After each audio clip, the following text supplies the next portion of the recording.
Addiction often begins in silence, creeping into households and histories without a clear warning.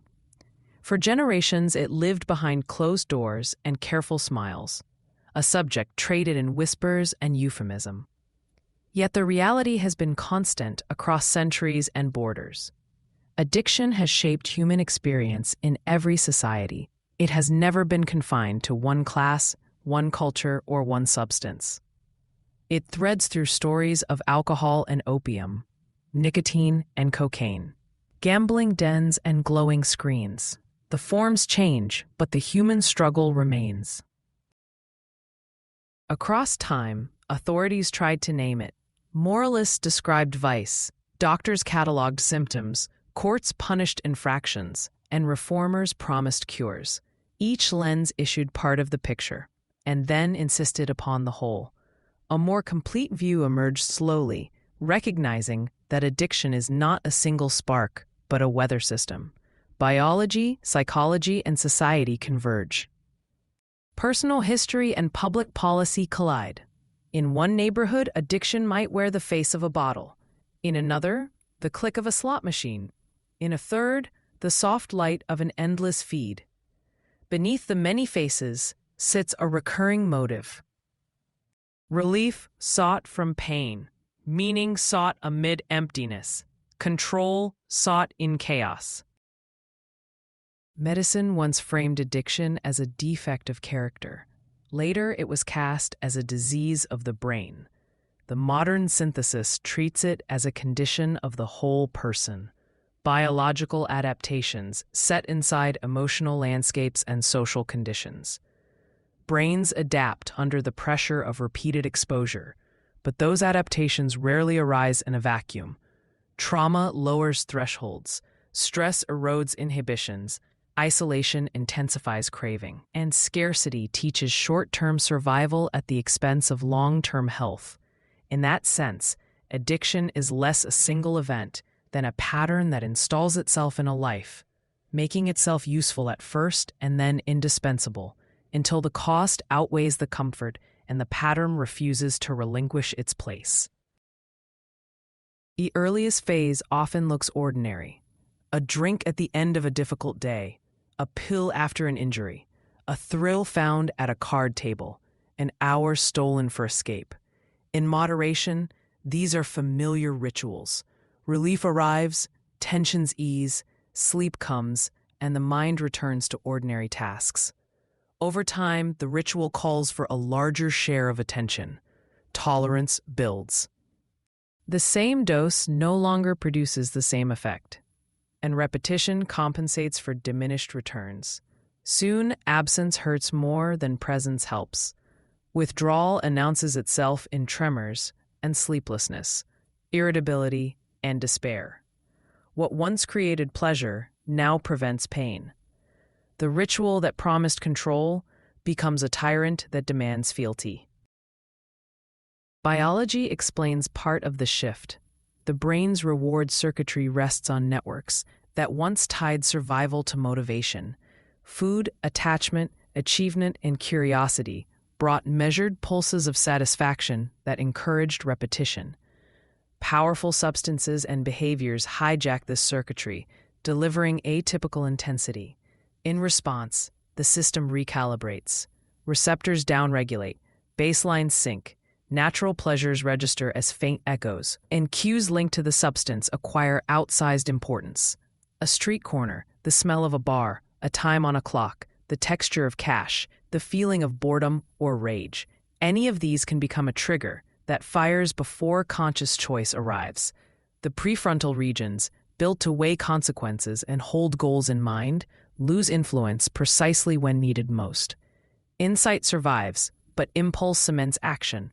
The mind that plans change is not the mind that decides at the moment of temptation. Psychology offers another layer.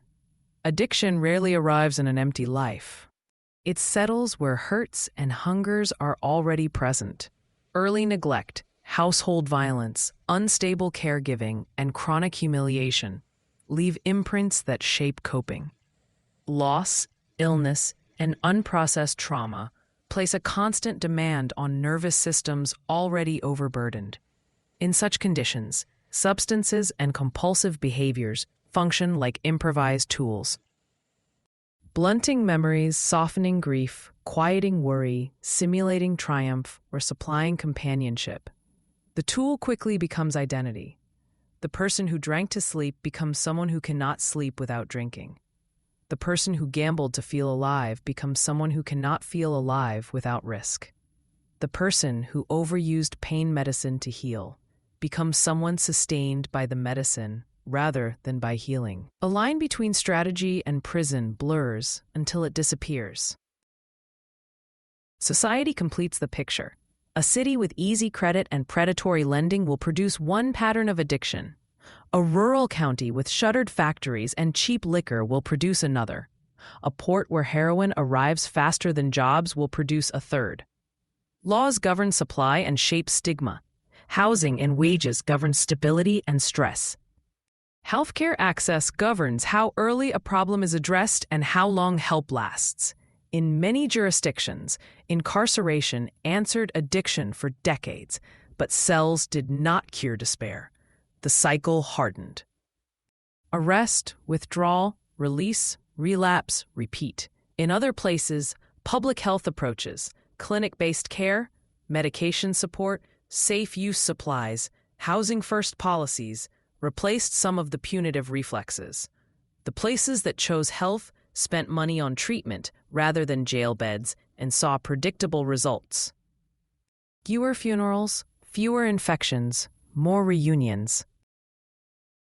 Stigma sits at the center of policy and care alike. Labels compress lives into caricature. Addict, junkie, drunk. Each shuts a door that could have opened onto help. Shame thrives on silence and keeps families isolated until a crisis forces exposure. When shame recedes, curiosity becomes possible. Questions change shape. What relief did the habit provide at the start? What was it protecting? What wound does it cover? Who stands ready to help if asked? The answers rarely absolve harm but often guide repair. Curiosity also widens the circle of responsibility. Instead of treating addiction as a private failure requiring private correction, communities begin to see obligations in public space. Predictable shelters, low-barrier clinics, childcare during appointments, enough counselors to answer the phone the day someone finally decides to call. Language matters because attention is finite. Stories focus solely on catastrophe, exhaust compassion, and hide the many recoveries unfolding quietly. In neighborhoods with active peer networks, the story sounds different. A father attending school concerts again, a nurse returning to practice through a monitored program, a carpenter completing an apprenticeship with medication support, a grandmother raising grandchildren while a daughter stabilizes. Each narrative records ordinary victories that add up to renewed trust, steadier payrolls, and lighter dockets. Each also demonstrates a principle that often goes unsaid. Recovery is not an act, but a system of people, routines, and places that makes good decisions easier and bad decisions less fatal. Harm reduction is sometimes described as conceding to vice. In practice, it is the grammar of survival. Clean syringes reduce infections. Overdose reversal medication prevents deaths that would end all other efforts. Supervised consumption rooms move crises from alleys into clinical spaces where oxygen and empathy are available. These interventions do not require perfection to justify themselves.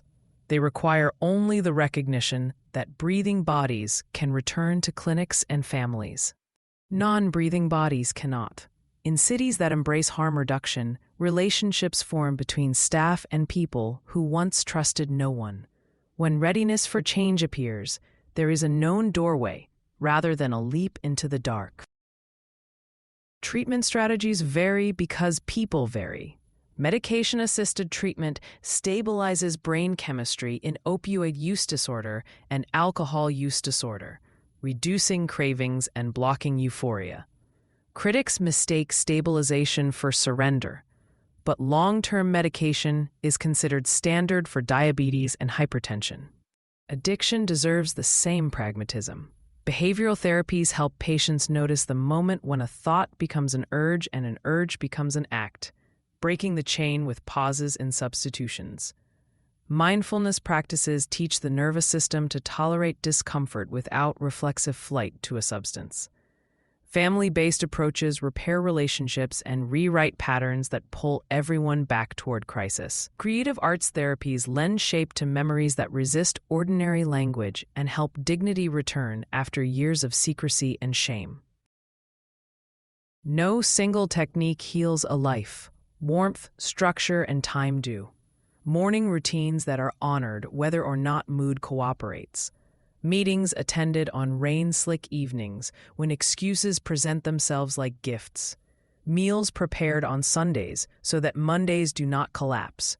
Phones moved across the room before sleep so that late-night spirals lose momentum. Bills opened instead of stored in a drawer.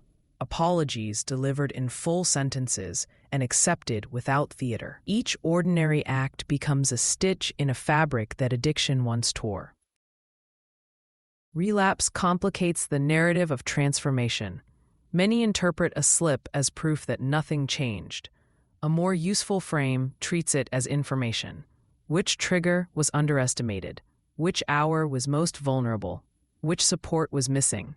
Programs that welcome people back without moral grandstanding shorten the interval between relapse and return. Shorter intervals translate into fewer lost jobs, fewer ruptured relationships, and fewer funerals. In this sense, kindness is not sentiment, but strategy. Addiction distorts time. Immediate relief seems immense while distant consequences shrink. Recovery restores scale. Anniversaries mark re-expanded futures, but so do quiet milestones. A full night of sleep, an unremarkable Tuesday, a laugh that arrives without permission, the return of ordinary boredom that no longer frightens. These are neurological events, as much as sentimental ones. The reward system learns again to register modest pleasures and stop chasing extremes. Culture carries heavy influence. Films and headlines can humanize or caricature. A mugshot turns a person into a problem. A profile that includes work, family, and recovery turns a person back into a neighbor. Employers exercise similar power.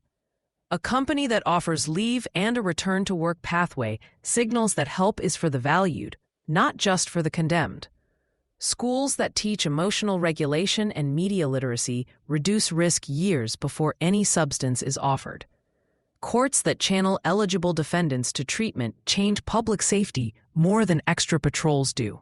Faith communities and civic clubs create belonging that outlasts resolutions made on January mornings. Every layer counts, because every layer either accelerates a spiral or breaks it. The arts offer something medicine sometimes forgets: rehearsal for new lives. In rooms where scripts are practiced and songs are shared, people try on refusal, apology, boundary setting, and celebration. They build muscles needed outside the rehearsal space: speaking truth, accepting feedback, staying present when discomfort rises. Group creation bonds participants to each other and offers joy that does not demand a chemical key. In programs that integrate art with clinics, retention improves because hope returns in forms beyond charts and lab values. None of this erases the severity of harm. Communities grieve through waves of overdose, families fracture under the weight of secrecy and fear, and individuals lose years to a pattern that began as comfort. The ledger must be read honestly. Yet an honest ledger also shows the scale of repair when help is present. Nervous systems quiet. Minds learn alternatives. Bodies regain strength. Neighborhoods add supports that prevent crisis rather than responding to it. A society that recognizes addiction clearly invests in possibilities instead of punishments, and the dividends are visible, not in speeches, but in school attendance, clinic logs, payrolls, and dinner tables filled again. The coming years promise continued debate. Some will call for harsher statutes, others for regulated markets, others for treatment on demand. Beneath policy arguments lies a simpler choice. What kind of neighbor is imagined when the subject of addiction arises? If imagined as a threat, banishment follows and the cycle repeats. If imagined as a person in trouble, structures appear that welcome, stabilize, and expect the best, without denying the worst. Outcomes track those imaginations with unnerving fidelity. The story of addiction, seen whole, is not merely a tale of collapse. It is a record of return. It is the inventory of decisions, individual and collective, that widen or narrow the path back. No single clinic, statute, or sermon will suffice, but a sustained combination, clear information, warm reception, practical supports, patient time, builds a civic immune system that resists despair. In places where that immune system is strong, addiction loosens its grip. Where it is weak, despair spreads. The difference is chosen.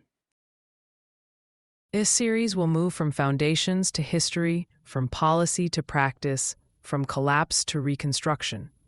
The first task has been to replace caricature with context.